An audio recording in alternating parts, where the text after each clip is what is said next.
पुण्यात्माओं, सौभाग्य आपका, आप जी को यथार्थ ज्ञान सुनने को मिल रहा है, सत्संग सुनने को आपको प्राप्त हुआ। तो इसी प्रकार परमात्मा आते हैं और कहते हैं, गोता मारूं स्वर्ग में, जा बैठूं पाताल, गरीब दास ढूंढता फिरूं, अपने हीरे मोती लाले। अब 3 युग, सतयुग, त्रेता, द्वापर में परमात्मा ने इस काल भगवान से प्रॉमिस किया था कि मैं 3 युगों में कम प्राणी ले जाऊंगा। उसने प्रार्थना की थी।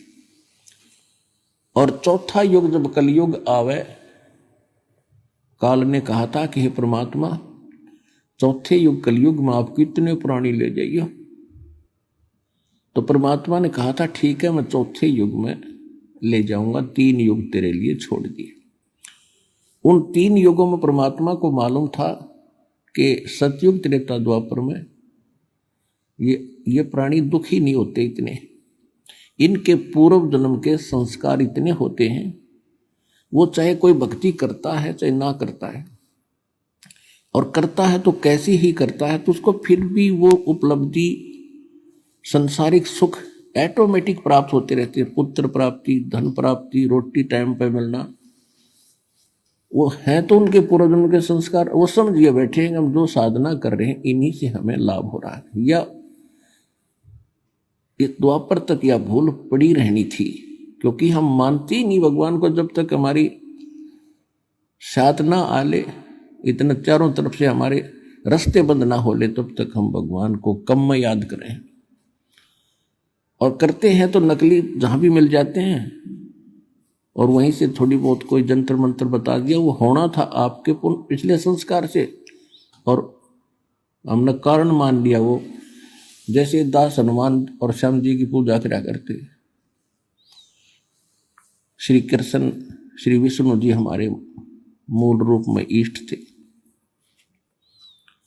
शंकर भगवान और जो भी गणेश जी, जो देवी देवता, सभी का सत्कार हम बराबर ही करते थे। और जो भी संसारिक सुख हमें प्राप्त हो रहे थे, बच्चा पढ़ता है, पास हो गया शिक्षा में, तो अपने इष्ट को क्रेडिट देता है। हम ऐसे ही दे रहे थे। श्री राम, श्री कृष्ण, बाबा श्याम जी, जिन सा याद आ जाता उससे का शुक्रगुजार कर दिया करते थे। फिर सर्विस प्राप्त हुई तो भी उन्हीं को निमित्त बनाया, संतान हुई, पुत्र पुत्री हुई, तो वो भी इन्हीं भगवानों को क्रेडिट दिया कि इनकी दया से हुआ। अब पता चला परमात्मा की तत्व ज्ञान के दीपक से, रोशनी से, कि तब तक तो हमारा संस्कार यानी प्रारब्ध ही फल रहा था। जो हमें मिलना था वो पूर्व निर्धारित था। और हमने ऐसा भी देखा जो कति भगवान के निकट भी नहीं, वो हमसे भी सुखी थे। शराब पीना, बकवाद करना, सारा दिन अटपट करके ताश खेलना, और वो और भी सुखी दिखे थे, दुखी थे, सुखी थे। तो उनका पिछला ही संस्कार प्रारब्ध ही फल रहा था। और अब पता चला परमात्मा के ज्ञान से कि ये ब्रह्मा विष्णु महेश हमारे संस्कार में परिवर्तन नहीं कर सकते। केवल कबीर परमात्मा जो समर्थ है, परम अक्षर ब्रह्म है, सत्यनारायण है, अविनाशी परमात्मा, यही हमारे बुरे संस्कार का नाश करके और शुभ संस्कार लिख देते। मासा घटे न तिल बधे, विद ना लिखे जो लेख, और साचा सतगुरु मेट कर ऊपर मार दे मेख। जम जो राजा से डरे, ये मिटे कर्म के लेख, अदली असल कबीर हैं ये कुल के सतगुरु एक। अब गरीबदास साहिब जी ने जो निर्णय करके दिया है कि ये कबीर परमात्मा है, जो सबके सतगुरु यानी सच्चा ज्ञान देने वाले। सच्चा ज्ञान भगवान ही दे सकता है, और या वो उसका कृपा पात्र दास दे सकता है जिस पर उसकी रजा होती है। तो उन्होंने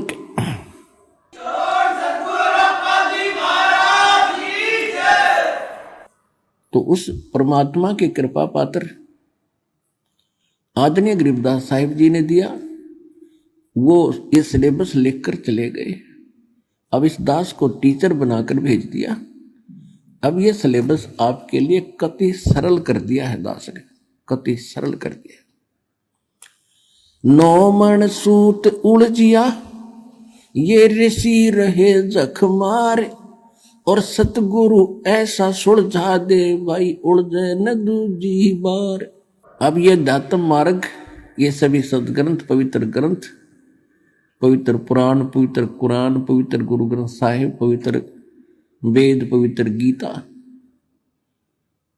ये हमारे लिए पहाड़ था।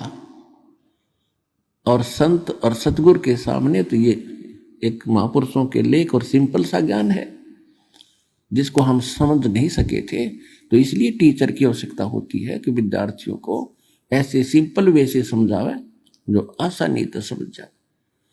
तो आज दास पे कृपा हुई परमात्मा की कि आपको ऐसे सरल भाव से समझा दिया, अशिक्षित भी समझ जाए ना, पढ़े लिखे की तो बात तक तो आप तो एजुकेटेड हैं। और फिर भी जो इतना ज्ञान समझकर, इतनी बात, सारा प्रमाण देखकर, और कोई संत या कोई उनका शिष्य वहां से नहीं हटता है काल की पूजा से, तो भक्ति उद्देश्य लेकर वो जीव नहीं गया वहां पर। जो भक्ति उद्देश्य लेकर किसी संत के पास गए हैं या कोई संत बना है, इस ज्ञान को सुनकर वो अब भी आनाकानी करता है, तो उसका कोई उद्देश्य अन्य है, महिमा की भूख है, या कोई उसके कर्म में चूक है। नहीं तो परमात्मा कहते जानबूझ साची तजय और करे झूठ तने, और ताकि संगत है प्रभु सौपन में बिना। इतने प्रमाण देखकर आत्मा नहीं हिलती, तो पत्थर हो गया, वो इंसान नहीं रहा, या फिर जानबूझकर बकवाद कर रहा है। तो कहते इसे ऐसे व्यक्ति के तो सौपन में भी साथ ना हो, संग ना हो, नहीं तो वो आपने भी डबो देगा। तो परमात्मा कहते हैं ये ज्ञान देने के लिए स्वयं आते हैं, और फिर इस कलयुग में अपना दास इन्होंने भेजना था। ये तो अब मोक्ष टाइम आ गया, भक्ति काल शुरू हो गया। सन 1997 से वहां 5505 वर्ष कलयुग बीत चुका है, और उसके बाद ही ये तूफान आया है सत्य भक्ति का। संघर्ष भी खूब करना पड़ा पुण्यात्माओं, क्योंकि काल भी अपने एडी चोटी का जोर लगा रहा है कि कोई रामपाल के पास ना चला जा, वहां चलेगा तेरी पोल खुली, और फिर झांकेगा नहीं तेरी ओर। और परमात्मा ने